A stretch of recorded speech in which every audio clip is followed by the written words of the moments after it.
Hi, this is the Cat's Library. I'll be your librarian today. In this video, I wanted to practice/show off my ability to make a versatile color scheme. I decided on 20 characters and 5 colors because I worked this out and then forgot what math I'd done to get to those particular numbers. I decided on a pirate theming for all of these characters because I just started watching this TV show about pirates called One Piece, and also wanted to use a bunch of blues, greens, and teals. The pirates worked out for the most part, but the cool color palette did not. One of the rules was that I could only use the 5 colors with no black, white, or gray. The rest was Calvin Ball. Engage! To start off, I don't really like the shape of the blobs, which is why I changed them in the thumbnail. I originally wanted a color palette with a lot of blue and green, but since I also wanted to draw humans, 2 of the base colors needed to double as a human hair and skin color for multiple different people. This led to the overall color scheme being warmer than I envisioned, but I still like what I came up with decently well. I checked the values and noticed that I had 3 mid-tone colors and 2 darks, and so I made some tweaks. Namely by making the one blue closer to a white and making the red closer to a skin tone. I forgot to make the green and yellow different tones, but I don't think that was too distracting in the final image. I've been trying to get a color sketch of the background in first, so I blocked in a beach where all the characters would be standing. I initially had some trouble making something bright and colorful while still complementing the characters' colors. For most of the recording I had in pale pink sunset lighting. If I planned this out better, I would have put in some distant islands and added other depth, so that the characters could be different distances and heights from each other. Later in the process, I did try to remedy this, but it would have been more cohesive to plan that out earlier. Speaking of earlier, I decided to start with some of the simple monochrome characters, which includes a parrot which is almost entirely green. His name is Quill.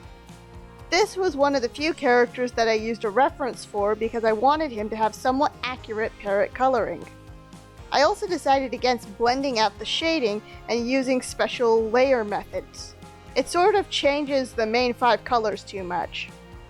I did, however, keep the shading layers on low opacity like usual, which also mildly changed the hue. I'm the one making the challenge, and it's more about making a scheme that works and is versatile than changing my rendering style. Though if I do this again, I will try to use some solid colors only. The character after Quill is Scott. I played around with the composition of his head a bit, and also whether I wanted him to be a dark blue or light blue. Usually sea creatures have a darker back and a lighter underbelly for camouflage purposes, but when I blurred the light and dark blue, it didn't really follow the nature of the prompt.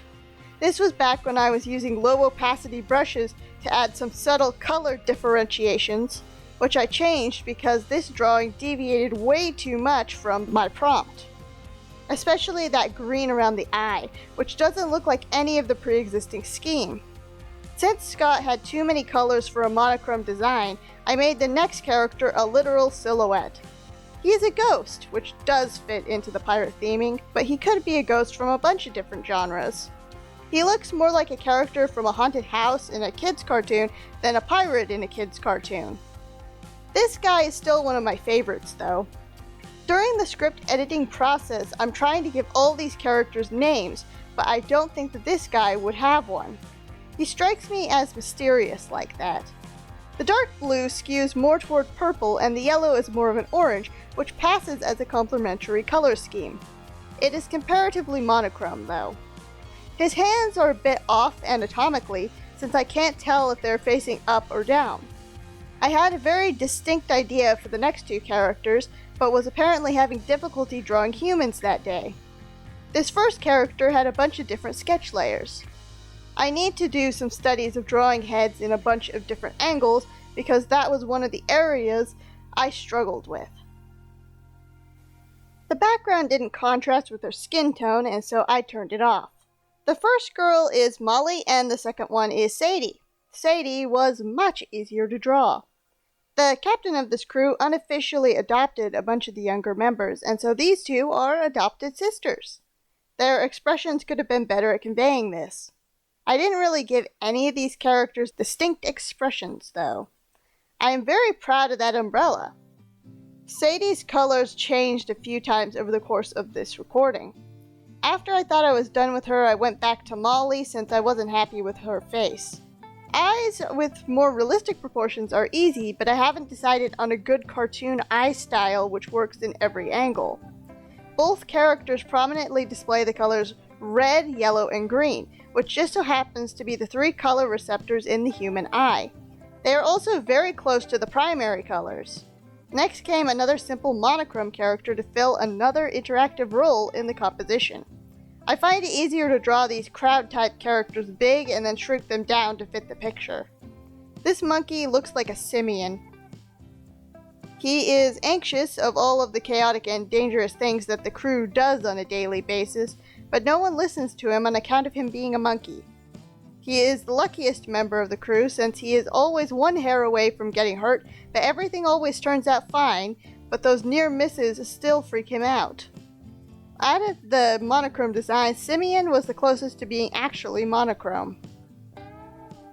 Since every pirate crew needs an expert swordsman, I drew him next. I think I like his design, but even in the final product he turned out a bit wonky, and he could have had a better pose. The sword in particular could have used a reference image. I panicked about not getting these drawings done fast enough, and so I tried to get by with just the first sketch layer to begin with. I resized the canvas, which I do a few times over the course of the recording. It was fine that I distorted the palm tree since I was planning on redrawing the background at the end of the process. Though as a light spoiler, I couldn't figure out a good way to make the tree work with the composition in the final image. Then I went back to Molly for a rework since I was still not happy with her. Her head was disproportionate and the color blocks were overlapping. You don't usually want the hair and skin the same color since it will read as a unified shape, for example. I also made the line art thinner to provide more clarity. I had trouble drawing Molly's facial profile as the individual features look like different styles from each other. The braid was complicated and took a few failed attempts before I gave up and made it a ponytail. Her outfit was far too simple originally, so in the redraw I added some details. I also readjusted her grip on her little weapon thing a few times. I wasn't really thinking when I drew it, but it ended up as a type of halberd with a short handle. Maybe one of you knows if this is a real thing. Out of all of the characters, these are the best shoes, as I got lazy with all the others. The reason that might be is because the boots are more cylindrical and the other characters have cube shoes. Molly was too realistic compared to the other characters, and so I made another layer where I focused more on shapes. I added a V shape to the top of her corset, which later on in the coloring process proved very useful. I added more colors to the dress. Her whole outfit doesn't really make too much sense if you think about it, even in the final, but it superficially looks good. Since the sketch layer colors were in the right places, I used them for the final coloring by adding on and erasing to fit in the lines. Since the pants were already dark blue, I changed the line art around the pants to a green so that it would still be visible. The blush seemed too much like cheating, and so I took it out. It also made Molly look too different from Sadie since I didn't have a good blush color for her skin tone, and it was easier for no one to have a blush. Changing the axe handle to the red was also a factor of this decision. Also, I wanted you to know that I can't think of another reason. Molly's hair and corset were the same base color, but I tried to differentiate them through the shading and highlights. I added a bunch of the dark blue color to the hair since it's further back, and more of the light blue to the corset since it's closer to the light source. Since I only draw for about an hour or so before I stop recording for the day, I made the light blue monochrome character a fish so that I could get one last character in before my break. I also wanted to give the parrot a peg leg, and he does, it's just that it would look more like a stylistic choice if that was the only leg that we could see. That's all to say, I gave Roderick the fish an eye patch and a hook hand. While the original idea for Sadie and Molly was that their skin and hair were inverses of each other, Sadie's hair looked bleached compared to how dark her skin was. So I changed her hair to the dark blue, which in context of the other colors looks black. Someone who lives on an old-timey ship probably wouldn't have regular access to soap, much less hair bleaching materials, and Sadie is a normal human. Next, I went back to Sword Guy since I couldn't leave him looking so literally sketchy. His name is Silver. I worked on his hair for a bit because I'm not used to drawing slick back hairstyles, but he turned out great. I decided to give him more triangular shape language. You'll see this later, but I accidentally made this the same general hand and arm pose for most of the characters. Maybe in a year or so after I'm better at foreshortening, I'll draw this picture again to try to make everything better. Silver's rapier looked wrong, so I changed it back to a cutlass, but I didn't look for a reference for it either. It turned out strange looking. He's probably holding it the wrong way as well. It also ended up overlapping with the reference color blocks through most of the recording, which in the final is fine, but during the process might be a bit distracting. I really wanted him to be the tall and thin member of the crew, but he ended up with pretty much the same proportions as everyone else. I never fixed his face from being lopsided. Since I deviated so much from the original, I just used the sketch colors as a reference and filled in the new colors manually. The light blue made for a good hair color, even though I didn't really plan that out in the beginning. I really liked that green, and so I might have overused it. There are very few characters in this picture without green. Silver has brown pants since Molly also has a green shirt, and they needed different colors because that was the challenge. They look like cargo pants even though that doesn't make sense. The page was starting to get too small, and so I expanded it again. The first size was the dimensions of my YouTube videos so that I could show the final piece on the full screen, but it still works at the new size. I copied and pasted the background to fill the space. Next, I had a clear image in my mind for a mermaid and a reverse mermaid who were in love. I learned my lesson from Molly and Silver and stuck with the sketch until I was happy with it. These two characters, Amaya and Kai, have one of my favorite character interactions in the image, particularly since I drew them together. After this, I didn't really have the characters interacting so much as just standing around showing off how their shared colors were configured. I had already got multiple hours into the process and was barely halfway done when I drew these two after all. This video took a while. Amaya is supposed to be partially submerged in water, not cut in half. I sort of like how I stylized Kai's feet to look fish-like and not just like normal human feet. Most of these characters are on a beach, thus it makes sense that some of them would be barefoot. I always liked the idea of a mermaid being part of a pirate crew, but I've never seen that anywhere. That one Pirates of the Caribbean movie got close, but she wasn't really on board with that arrangement. Maybe Amaya and Kai were natives of the last island that the crew stopped by, and this was their first big adventure away from home. I really wanted to make the blonde hair work somehow, and so I gave Amaya light blue skin so that the hair would pop. My first instinct was to give her a green tail and red hair, but that was too repetitive of Molly's colors and of a pre-existing famous design. I also left room for Kai to be green, since Roderick was light blue and Scott was light blue and dark blue. I gave Kai 2 highlight layers for some reason. It might have been that fish are naturally shiny. Silver was still a bit off, and so I began readjusting him. I'm not even sure that he's worth the time that I've invested into getting him to look so average. Don't tell him I said that. I wanted to draw a coconut for the yellow monochrome character. When I asked my friend and my dad for pirate archetype ideas, Dad tried to text peg leg, but the spell checker corrected to piglet. I combined these prompts together to make a little pig boy with a coconut on his head. This choice may have made it ambiguous whether they are in the Atlantic or Pacific Ocean. I sort of want to call him Ham, but that might be too mean. Maybe he lived in a human village and that was his nickname, but then he was too shy to tell the crew his real name. This is a really nice combination of colors, but I still wanted him to be monochrome, so later on in the process I changed a couple of things. A bit of a tangent here, but some of these characters have blue highlights and some have yellow. A couple of them have both. Generally, you want all the highlight and shadow colors in a piece to be unified, since it makes all the characters look like they're in the same place. But I need to fudge it a bit since adding yellow on top of yellow is not visible. Back to the characters. I had this idea for a pirate who was made entirely out of treasure, because this was supposed to be a cartoon. Looking back, this was a very strange idea. What would coins even look like to him? I could have done better at making him actually look like treasure instead of a person decked out in bling. Maybe I could make his species canon to my Dragon Planet story, since they already have glassmen, so what's stopping goldmen from being a thing? I tried to make him look stiff as if he was really made of gold, but either all my characters are that stiff, or consciously wanting to draw a character stiff made me draw him with a more natural standing pose. But he ended up looking pretty natural. I once again have one hand up and one down. If I do this again, I'll have to add multiple poses to part of the challenge.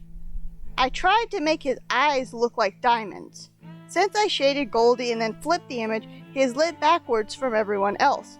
However, I also added a bunch of bounce light in a failed attempt to make him shiny, so it doesn't look as egregious as it could have.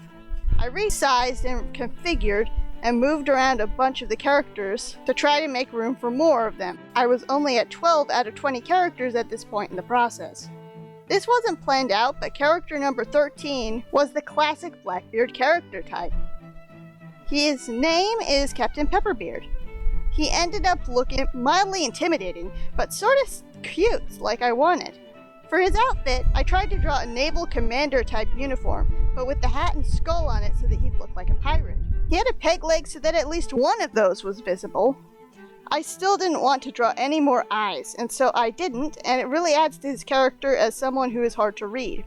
Pepperbeard is probably a very kind man who acts much tougher than he actually is. Once again, I gave him the same arm pose as most of the lineup. This is completely accidental, by the way. I didn't plan this at all. He didn't look right without some epaulets, and so he got some. I had to make some of his line art the light white color because his hair and hat were the same color. It ended up looking like he's just starting to go gray, which I'm not opposed to. He's the one holding the treasure map. It might make more sense for the next character I drew to be holding it, since he's the intellectual who knows how to read all of the big dusty books about buried treasure and the terrains that they are found in. He has a long scarf and glasses, which is different from all the other characters. I think I'm going to call him Francis. Francis also has a jacket with patches and a different style of eyes. This was partially because I was worried about the eyes looking weird, and partially so that I wouldn't have to add another color to his face. I still wanted to find a way to draw blonde hair since I went through all of that trouble to find the perfect color for it. I tried to fudge the light blue into believable skin tone by putting in solid red and yellow color blocks on the skin, as skin is naturally multicolored. It took a little bit to get the right amounts of each to make Francis look halfway decent. If you aren't looking too hard at it, he looks fine, but if you are actually paying attention, he has some pretty extreme modeling. Maybe he has a skin condition. I figured I could get away with yet another green shirt by having a distinct fabric cut and putting red shoulder patches. I did need to change the color of his pants later on because Silver already had a green shirt and brown pants. Francis strikes me as someone who is new to the crew, but not quite as new as the Mer people. Maybe he was the junior secretary on a merchant ship, but whoever the villain is in this theoretical TV show kidnapped or cursed everyone else on his old crew, and this new pirate crew were the only people willing to help find out what happened to him. Next, I put in a ship because the bench was getting a bit too crowded. I sort of wanted the figurehead to be a character, but then he turned into a demigod. Greek mythology pirates and adventurers overlap with pirates in my brain. I think that this guy lost his powers and is on a redemption quest to gain them back, like in the first Thor movie. I was asking myself what to name the ship right now, and my brain was like, Fido. Unfortunately, that isn't a good name for a ship, but since I couldn't think of anything else, this demigod character is Fido. I wanted to try again for an expression, but accidentally ended up with the two characters in profile having expressions. 3 if you count Simi and the monkey. And none of the front-facing characters having more than a slight smile. Fido does, however, have my favorite pose, and I like how I made his hair and clothes blowing in the wind. I really like how I drew his legs. I did forget to give him sandals or any sort of shoe, but maybe they don't have those in his culture. He was supposed to be looking at the ghost and freaking out a bit. I shaded the boat since it looked too flat. Here's where I changed Francis's pants. Then I started having trouble finding out which layer groups I wanted to move around so that all of the elements would fit in frame. Instead of giving the characters names on the layer file, I called them by chronological number so that I'd know how close I was to being done. So while there was a fish and a fishman in this picture, I wanted there to be a parrot and a parrot person. She looks like an Ava, so let's call her that. I tried to go with a scarlet macaw since I was running a bit low on primarily red-colored characters. The problem was that the set color palette was too earth-toned for me to pull that off. I also had trouble drawing the beak. The result was that she ended up looking more like a hawk than a parrot, which mildly deviated from the pirate theming. Her pose was also pretty awkward. I'm not sure that I could find a reference for what I wanted though. I did use a reference for the macaw patterning. After I drew her, I realized that every character that I'd drawn had green on them, so I combed through any character that I felt I could change. In the final, every character has dark blue since that was the line art color, so the green shouldn't be too noticeable. But it still goes against the spirit of the challenge to make the characters so similar to each other. Next on the docket is Captain Pepperbeard's mother Agnes, whom the ship is named after. She is the ship's cook and the captain's constant advisor whether he wants her help or not. I'm gonna say her conclusion is usually correct, but the logic that she uses to get there is often flawed. It's about 50-50 if anyone actually listens to her. She is a sore winner when people refuse to take her advice and it blows up in their face. She was a young mother and is probably in her 60s or early 70s currently. The cane is because she suffered an injury on one of their adventures, which was possibly the same one where Pepperbeard lost his leg. I really like how I shaded her hair. Regrettably, her shirt is the same color as her son's, and they are right next to each other. Color is one of the ways of composing an image since people can follow a specific color through the image to see where it pops up, especially in a cartoony style like this. Having two similarly sized color blocks next to each other can cause people to focus on that area and not explore further around. On the other hand, it unifies their designs and shows that they are close. I wanted to try drawing a few more darker skin tones, which is why I used that same red color for the next guy. Every team needs the resident strongman. This one is Angelo. Unfortunately, I went a bit too far on the circus strongman visual language than the pirate one. I did manage to add some stuff to Angelo later so that he was more unique and fit the pirate theming a little better. He does have some of the best arms out of all of the characters though. Arms are something that I really have a difficult time with even when I use a reference. This type of arm where it's bent and muscular I have an easier time with for some reason. Probably because the elbow is obscured and I still don't know how elbows overlap. I like the mustache on this guy. Since I like the eyes on Francis so much, I gave those eyes to Angelo too. I probably should have made some level of differentiation, but he still looks good.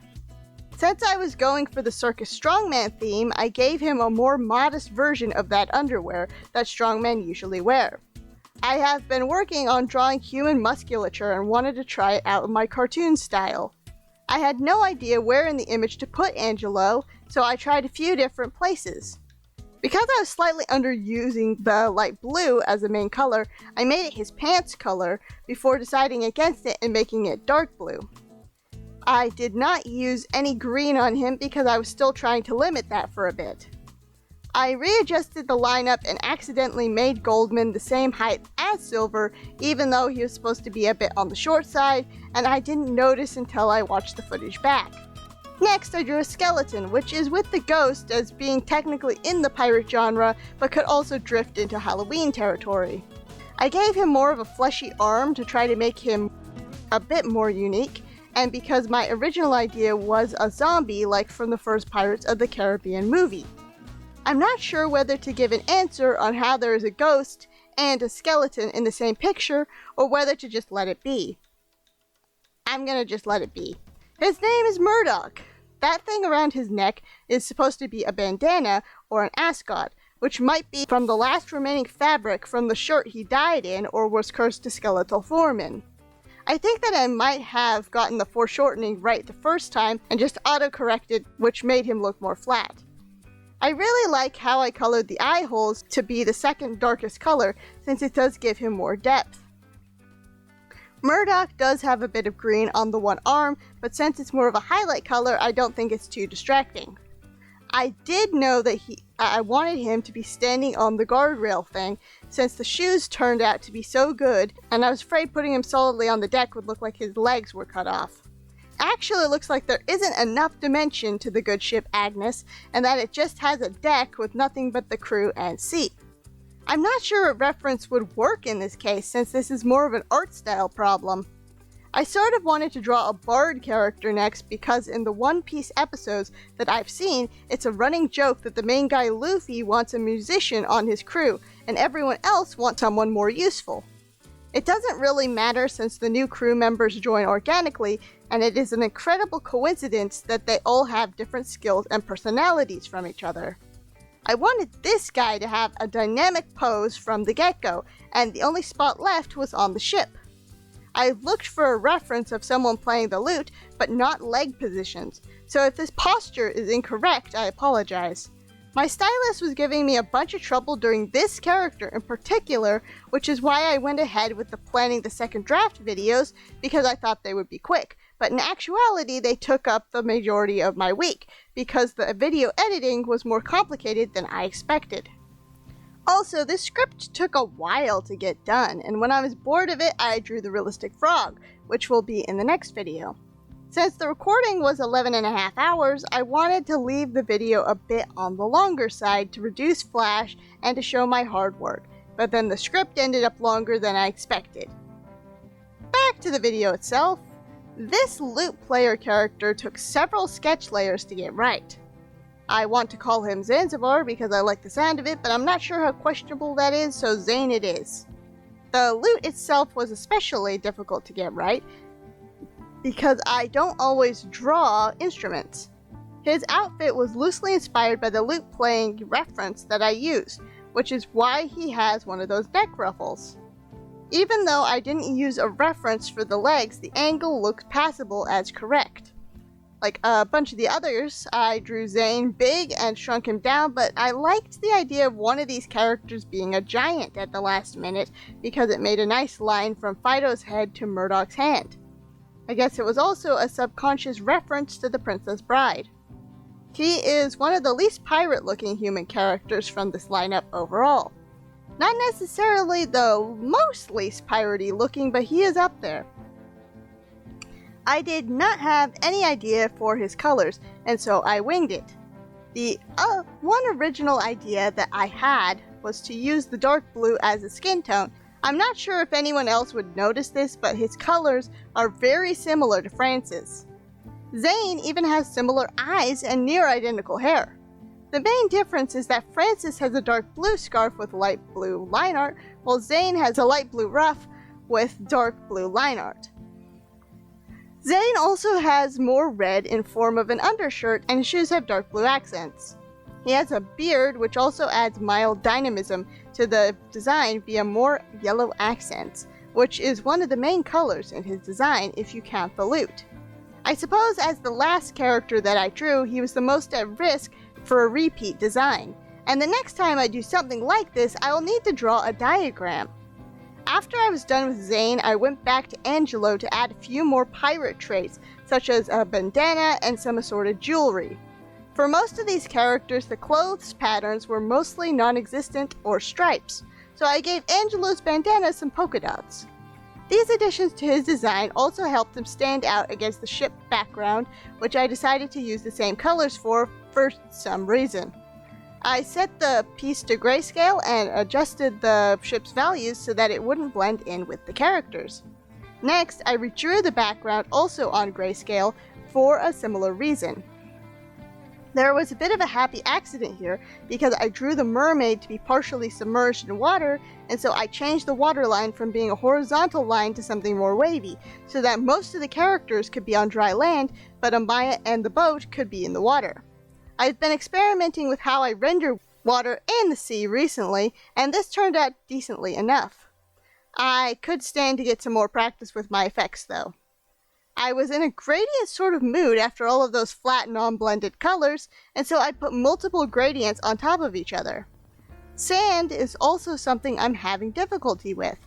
Looking back, I really need to start incorporating some form of line art or line sketch into my backgrounds, since to make a beach look like sand instead of rock, I might need to have some areas higher than others.